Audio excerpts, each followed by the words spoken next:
Alright दोस्तों, हमारे पास आ गया है Realme GT5 Pro। ये इंडिया में दोस्तों फेब में वगैरह लॉन्च होगा, टाइम है उसे लॉन्च होने के लिए। लेकिन ये जो एक फोन है ना, इंडिया में लॉन्च भी हो गया तो भी बहुत सारे सवाल है। ये 50,000 तक आने वाला है अगर इंडिया में आए तो। 8 Gen 3 वाला फोन है, जबरदस्त स्पेसिफिकेशंस है। लेकिन इसी प्राइस रेंज में दोस्तों आपको सभी के फोन मिलते हैं। OnePlus के मिलते हैं, iQOO के मिलते हैं, Vivo का X100 आने वाला है। तो इतने सारे चॉइसेस में क्या लोग Realme GT5 Pro के पास देखेंगे, क्या उसे पसंद करेंगे? चलिए दोस्तों अनबॉक्सिंग करते हैं पहले। Let's see this phone completely inside and out, और उसके बाद में बताएंगे आपको मुझे क्या लगता है इस फोन के बारे में। Black box and golden stripe है, ब्लैक लेटरिंग है। वैसे बॉक्स बड़ा है एंड मोटा भी है, अच्छा लगता है दोस्तों। आजकल छोटे छोटे बॉक्स होते हैं तो बड़ा बॉक्स देख के बहुत अच्छा लगता है। ऑलराइट, ग्रे कलर की केस है एंड ये जो बीच में बड़ा सा कैमरा मॉड्यूल है। अब सभी जो बहुत सारे फोन्स लेटेस्ट रिलीज हुए हैं सब ऐसे ही डिजाइन के साथ आते हैं। सो yeah, that is going to be very common in 2024. SIM card tool,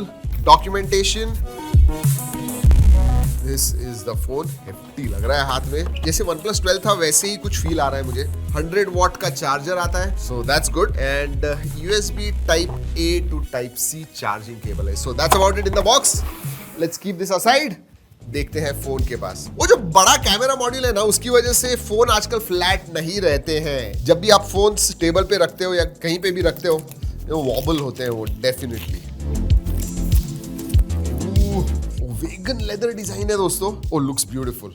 मतलब वो कैमरा मॉड्यूल सीरियसली प्रोट्रूडिंग है, आप देखोगे अगर तो बहुत ही ऊपर आया हुआ है। ये देखिए लिटरली स्लैंट पोजीशन पे फोन रहता है, but I like that finish. Again ये Realme बैजिंग कहाँ पे साइड में थोड़ा करते थे, ठीक था। ये इधर कहीं तो भी बीच में ही है, आई डोंट अंडरस्टैंड, ऑड लग रहा है मुझे। But phone looks cool for sure. वैसे इसमें 3 कलर्स आते हैं, red, white and black. Vegan leather के बारे में एक बताऊं दोस्तों, ये जो है अगर आप कवर के साथ नहीं इस्तेमाल करते हो तो इसका लुक तो दिखता है, बट जब नया होता है तभी। थोड़ा पुराना हो गया तो सब बहुत ही गंदगी हो जाती है, it does not look good then. वैसे फोन जो है ना, मुझे थोड़ा फ्रंट हैवी लग रहा है। ये कैमरा मॉड्यूल इतना बड़ा होने की वजह से हाथ में जब पकड़ोगे तो ऐसे हैवी लगता है। आई think it is about 208 grams. देखते हैं, लेट्स सी। मुझे लग रहा था हेवी हाथ में। 222 ग्राम्स का ये फोन है, माय गुडनेस। चलिए गिराते हैं दोस्तों। वैसे हेवी फोन को जब गिराते हैं तो थोड़ा टेंशन आता है, बट चलिए लेट्स डू दिस। ये तो छोड़ेंगे नहीं। 1 2 एंड 3। ओ माय गॉड, ये नए टेबल पे आवाज जरा ज्यादा ही जोर से आता है। 1 2 3। नहीं, वो OS का आवाज आ रहा है जो कैमरा मॉड्यूल का है। बाकी स्टर्डी है, नो प्रॉब्लम्स। फ्रंट जो डिस्प्ले है दोस्तों कर्व्ड है, पीछे भी थोड़ा कर्व्ड है।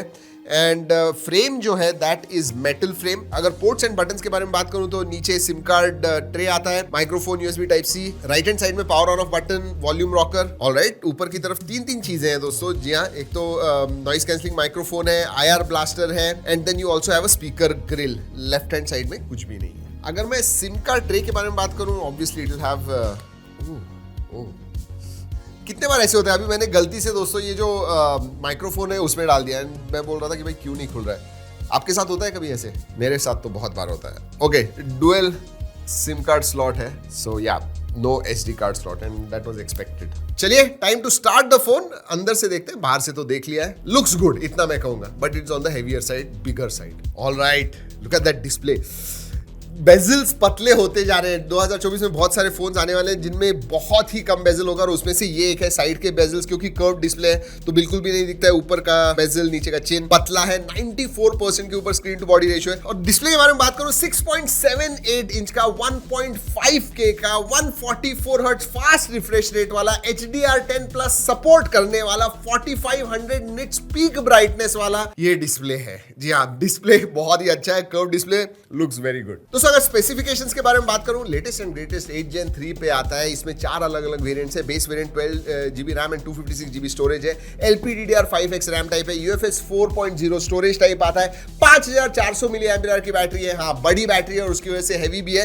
100 वॉट फास्ट चार्जिंग आता है। ओवरऑल स्पेसिफिकेशंस के मामले में राइट अप देयर। एक बात अच्छी, 100 वॉट वायर्ड चार्जिंग के साथ में 50 वॉट वायरलेस चार्जिंग भी आता है। So this supports wireless charging. दोस्तों परफॉर्मेंस के बारे में बात करूं, 8 Gen 3 है, क्या ये कहूं, तो दोस्त आराम से आप BGMI वगैरह जो है वो 90 FPS पे खेल पाओगे। ये चाइनीज वेरिएंट है इसलिए सपोर्ट नहीं है, बट खेल पाओगे। COD मोबाइल आप 120 FPS पे खेल पाओगे एंड बहुत ही मक्खन जैसे चलता है। वैसे इंटरेस्टिंग चीज के बारे में बात करते हैं, इसके ऊपर Realme UI 5.0 आता है which is based on Android 14 और कुछ नए फीचर्स आ रहे हैं और ज्यादा ये दिखने वाला है 2024 के फोन्स में AI जनरेटेड या फिर AI के सपोर्टेड फीचर्स। अब इसमें दोस्तों बहुत सारे फीचर्स हैं, बेसिकली आप फोन जेस्चर से कंट्रोल कर पाओगे। अब दोस्तों आपको फोन ओपन करना है तो आप फेस अनलॉक का इस्तेमाल करते हो, अब आप पाम अनलॉक कर पाओगे। जी हाँ, ऐसे दिखाइए, आपके पाम को स्कैन करेगा और ओपन करेगा। Then you can scroll. आजकल रील्स और शॉर्ट वीडियोस बहुत देखते हैं, बार बार ऐसे करते हैं, तो आप सिर्फ जेस्चर्स कीजिए और वो ये हो जाएगा।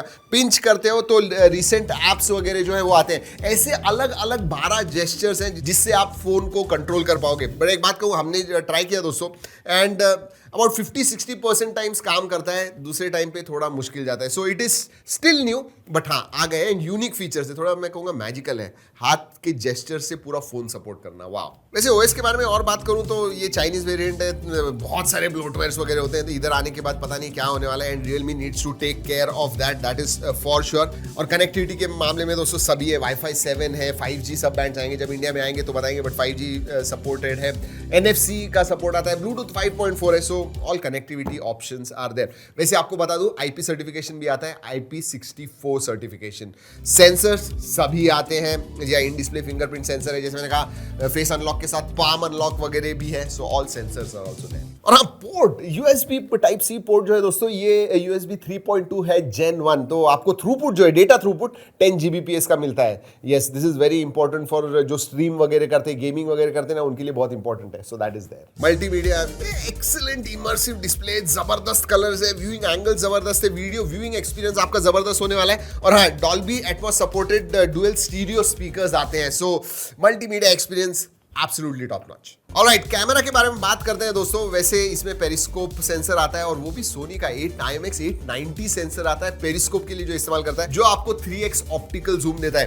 8 मेगापिक्सल का अल्ट्रा वाइड है और प्राइमरी सेंसर 50 मेगापिक्सल का है। अब दोस्तों ये जो कैमरा सेटअप है ये चाइनीज वेरिएंट है एंड उसकी वजह से उनके लिए ज्यादा ऑप्टिमाइज किया हुआ है। बट अगर मैं फोटोज के बारे में बात करूं दोस्तों, थोड़ा इनकंसिस्टेंट लगता है। कलर्स वगैरह अच्छे हैं बट HDR में वो ब्लूम इफेक्ट जो है वो आता है। अगर मैं प्राइमरी और अल्ट्रा वाइड के बीच में कलर्स देखूं तो इनकंसिस्टेंस दिखता है, कलर बहुत ही अलग दिखते हैं, सो दैट इज देयर। इसमें 120x जूम आता है, जी हाँ, डिजिटल हाइब्रिड ऑप्टिकल सब मिला है, 120x तक आप जा सकते हो, बट ठीक ठाक है। मैं ज्यादा उसके बारे में बात नहीं करूंगा क्योंकि इतनी अच्छी क्वालिटी नहीं है and we have seen 100x good quality photos on different phone, Samsung S23 ultra, even iQOO 12 पे देखा हुआ है, तो ये मैं कहूंगा जूम है ठीक ठाक। इंटरेस्टिंगली दोस्तों ऐसे लगता है कि ये अभी जो बहुत सारे फोन आ रहे हैं, स्पेशली चाइनीज वेरिएंट जो है, अलग अलग मिक्स्ड सेंसर्स इस्तेमाल करते हैं, ओमनी विजन का, फिर सैमसंग का, फिर सोनी का, और उनकी जो प्रोसेसिंग होती है वो अलग होती है, तो वो सबको एक लाइन में लाना थोड़ा मुश्किल होता है और उसकी वजह से शायद ये इनकंसिस्टेंट परफॉर्मेंस जो है वो उसकी वजह से है। वीडियोग्राफी के वैसे मैंने सेल्फी के बारे में बात नहीं की, 32 मेगापिक्सल का सेल्फी सेंसर आता है, स्किन टोन्स थोड़े अगेन व्हाइटिश हो जाते हैं। Again I am not going to say that क्योंकि इंडिया वेरिएंट जब आएगा तो अलग होगा, but yes 4K 30 FPS videography भी कर पाओगे सेल्फी कैमरा के साथ, सो दैट इज गुड। पीछे रेयर में 8K 24 FPS तक आप शूट कर पाओगे, सो 4K एंड 8K जो है 2024 के फ्लैगशिप फोन्स में इज अ मस्ट, 8K तो होना चाहिए। वैसे एक इंटरेस्टिंग चीज भी, अब ये 50,000 के करीब आएगा, बट रियलमी की जो नंबर सीरीज होती है, रियलमी 12 जो आने वाला है दोस्तों, ये 30,000 के नीचे आने वाला है और रूमर्स ऐसे है कि उसके अंदर पेरिस्कोप सेंसर होने वाला है। आई थिंक 30,000 के अंदर पेरिस्कोप मिलना, that will be a big thing. वैसे ओरिजिनल क्वालिटी में फोटोज एंड वीडियोस हमने निकाले हुए हैं, G ड्राइव लिंक दे रहा हूं, उधर सेव किए हैं, go and check it out. वैसे ऑन पेपर दोस्तों अंतुतु स्कोर के बारे में बात करूं तो 2 मिलियन के ऊपर आता है एंड 8 Gen 3 2 मिलियन तक स्कोर देता ही है। ये तो हो गया फोन, बट अगर प्राइस के बारे में बात करूं, चाइना में 3400 युआन जो बेस वेरिएंट आता है 3400 युआन का है, विच इज बेसिकली अराउंड 40,000 अगर कन्वर्ट करते हो तो इंडिया में टैक्स वगैरह बाकी सब लगा के मुझे तो लगता है ये 45-50 हजार के करीब आएगा, क्लोजर टू 50,000 मेरे हिसाब से। एंड इसीलिए मैंने इस वीडियो के स्टार्ट में कहा था कि 50,000 का GT 5 Pro आप लोगे, iQOO 12 लोगे, OnePlus 12 आप लोगे, Vivo X100 लोगे, सैमसंग का भी यू विल गेट अ जो छोटा S24 वगैरह होगा 60-70 70,000 के करीब आएगा. So there are lot of choices in this particular price range. लेकिन इस प्राइस रेंज में 50-60,000 की प्राइस रेंज में क्या आप Realme GT5 Pro पिकअप करोगे? और अगर करोगे तो क्यों? डिस्टिंक्टिव फीचर ऐसे नहीं है, हाँ पेरिस्कोप आता है, डिस्प्ले जबरदस्त है, दिखने को अच्छा है, वो सब चीजें अच्छी है, but there is also competition in this particular price range. आप बताइए आपको क्या लगता है Realme GT5 Pro के बारे में? I think it is going to be tough for Realme to crack this particular price segment. जी हाँ, दैट्स फॉर श्योर. चलिए दोस्तों, इस वीडियो में इतना ही. अगले वीडियो तक keep trekking and stay safe.